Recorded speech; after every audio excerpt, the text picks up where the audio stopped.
बड़ी ही हिम्मत की बात होती है कि एक दलित का बेटा जिसे स्कूल में पानी पीने के लिए घड़ा छूने नहीं देता, अनुमति ना हो और वो इस छुआछूत की टीस को चुनौती के रूप में लेकर इतना काबिल बन जाए कि भारत का संविधान लिख देता।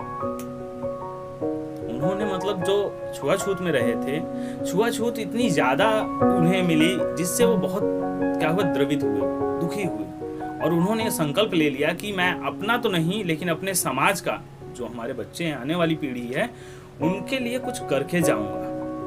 उनके लिए पढ़ाई के लिए, उनके आगे बढ़ने के लिए, बहुत चीज करने के लिए उन्होंने कसम खा ली थी। दिन रात मेहनत करके उन्होंने पढ़ा। आजकल जो हम पढ़ नहीं पाते, हम कहते बस 10वीं पढ़ लिया, 12वीं पढ़ लिया, बहुत है, लेकिन वो तो 32 डिग्रियां उनके पास थी।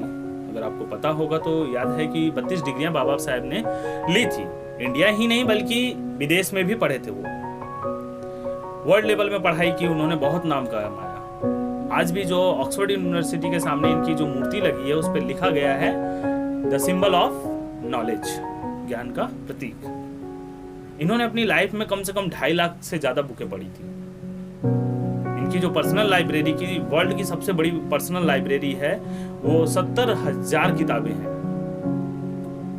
और कुछ इधर उधर रह गई होंगी तो अलग चीज है, लेकिन लाइब्रेरी में जो है कि लगभग इनकी पर्सनल लाइब्रेरी वर्ल्ड का सबसे बड़ा लाइब्रेरी, पर्सनल लाइब्रेरी में 70,000 किताबें इनकी खुद की थी जो पढ़ते थे।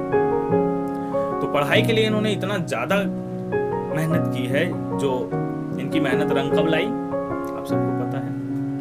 इनकी पढ़ाई की कीमत कब पहचानी गई? जिस समय अंग्रेजों ने संविधान मांगा। जब संविधान मांगा तो किसी की इतनी हिम्मत नहीं थी, क्योंकि सबने संविधान पढ़ा नहीं था। किसी ने कैसा रचा, किसी ने कैसा रचा। उस टाइम नेहरू भी थे, वो भी विदेश पढ़ के आए हुए थे, तो उन्होंने अपने हिसाब से संविधान रच डाला। मनुवादी मतलब वो होता है जो मनु ब्रह्मा के पुत्र थे, जिन्होंने 4 वर्ण और 4 भेद बांटे, उसमें सबको अलग अलग वर्णों में रख दिया था।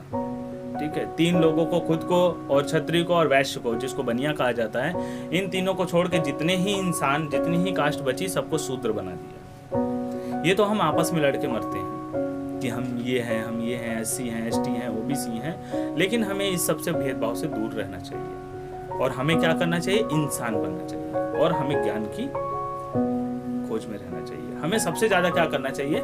नॉलेज इकट्ठा करना चाहिए। सबसे ज्यादा हम नॉलेज इकट्ठा करके हमें ज्यादा से ज्यादा ज्ञान इकट्ठा करना चाहिए, जिसके अनुसार, जिसके दम पर हम दुनिया में नाम कमा सकें। एक यही तो था बाबा साहब के पास। हथियार तलवार तो नहीं चलाई, सिर्फ इतना ही किया ना।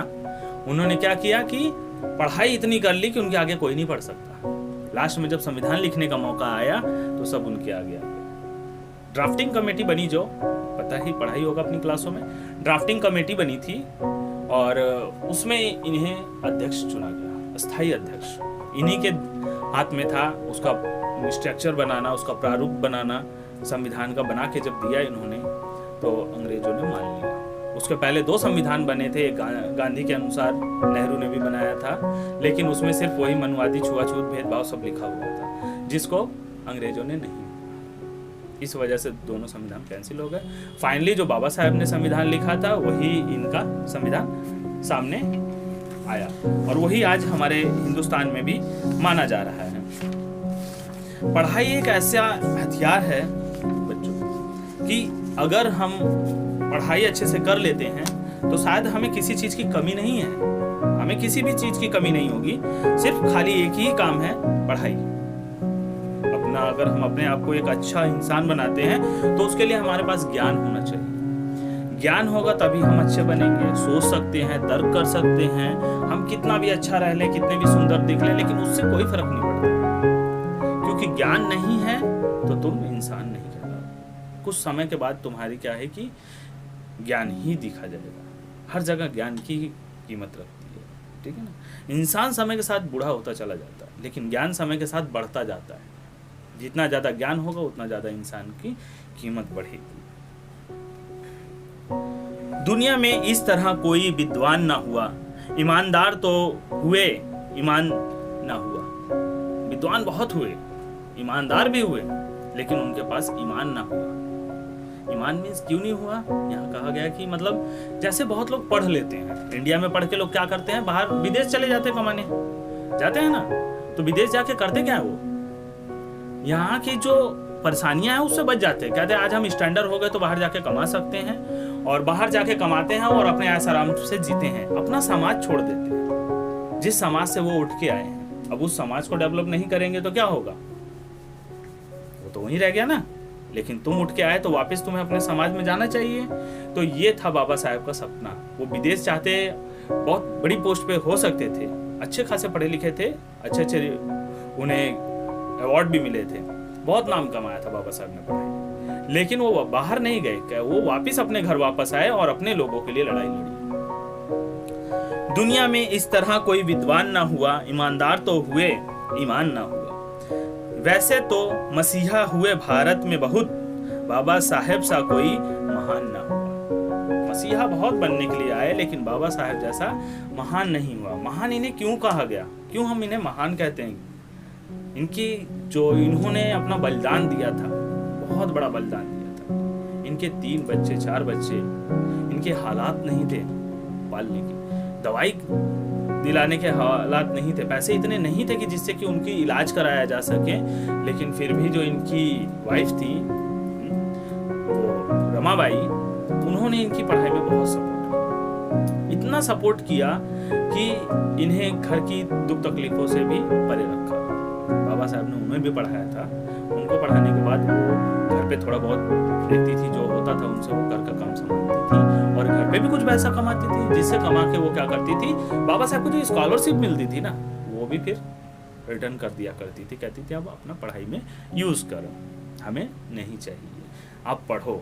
उसके बाद भी इनके बच्चे, इन्हें तकलीफ तब हुई जब इनका सबसे छोटा लड़का राज रतन मरा। बहुत, आज किसी का एक बच्चा मर जाए तो वो बहुत दुख में हो जाता है, चाहे दिखावा हो चाहे जैसे करे, लेकिन नहीं। लेकिन बाबा साहब उस टाइम भी इनके पास कफन के पैसे नहीं थे, अपने बच्चे के लिए कफन के पैसे नहीं थे। इतने मजबूर, इतने पढ़े लिखे इंसान के पास भी अपने बच्चे के लिए कफन के लिए पैसे ना हो तो क्या इंसान होता है, समझ सकते। इसलिए इनकी महानता कही जाती है। उस टाइम भी उन्हें छोड़ के, दुखों में होने के बाद भी गए अपने समाज के लिए। उन्होंने कहा आज मेरा एक राज रतन मरा है, आज मैंने एक राज रतन खोया है, कल मेरे लाखों राज रतन पैदा होंगे। मैं नहीं चाहता कि जो आज मेरे एक राज रतन के साथ हुआ है वो और राज रतन के साथ हो। इसलिए बाबा को महान कहा गया। इनकी वाइफ भी मर गई पहली, फाइनली फिर इन्होंने लास्ट में इन्होंने दूसरी शादी की और वो काफी साल तक जी। आज भी उनका परिवार है मुंबई में, ठीक है। तो वैसा महान ना हुआ, सबके हक में सब होता पर अपने हक में क्या होता, सबके हक में रब होता पर अपने हक में क्या होता। जो पिछड़ा समाज था, जैसे जानते हो कि तुम्हें मंदिर मस्जिद किसी में नहीं जाने दिया जाता, तो कहते थे कि छू दोगे तो पत्थर का भगवान भी क्या होगा, अशुद्ध हो जाएगा। शुद्ध करने के लिए पता है ना क्या करते हैं पंडित लोग, गौमूत्र छिड़क देते हैं तो शुद्ध हो जाता है। तो मतलब इतना भी पागलपन नहीं होना चाहिए। सोच सोच कर दिल घबराए, दशा दिशा कैसी होती। अगर बाबा ना होते तो कैसा होता, होते ना बाबा साहेब तो अपने हक में क्या होता। आज हम यहाँ खड़े होकर स्पीच दे रहे हैं, मैं तुम्हें पढ़ा सकता हूँ, ठीक है। ये सबसे बड़ी देन बाबा साहेब किसी के लिए, हमारे लिए जो भी किया सब बाबा साहेब ने किया। तुम जो लड़कियां हो आज पढ़ रही हो, ये सब बाबा साहेब के लिए है। तुम जॉब कर सकती हो, अपने माँ बाप के प्रॉपर्टी में हिस्सा ले सकती हो अपने हक का, ये भी बाबा साहेब।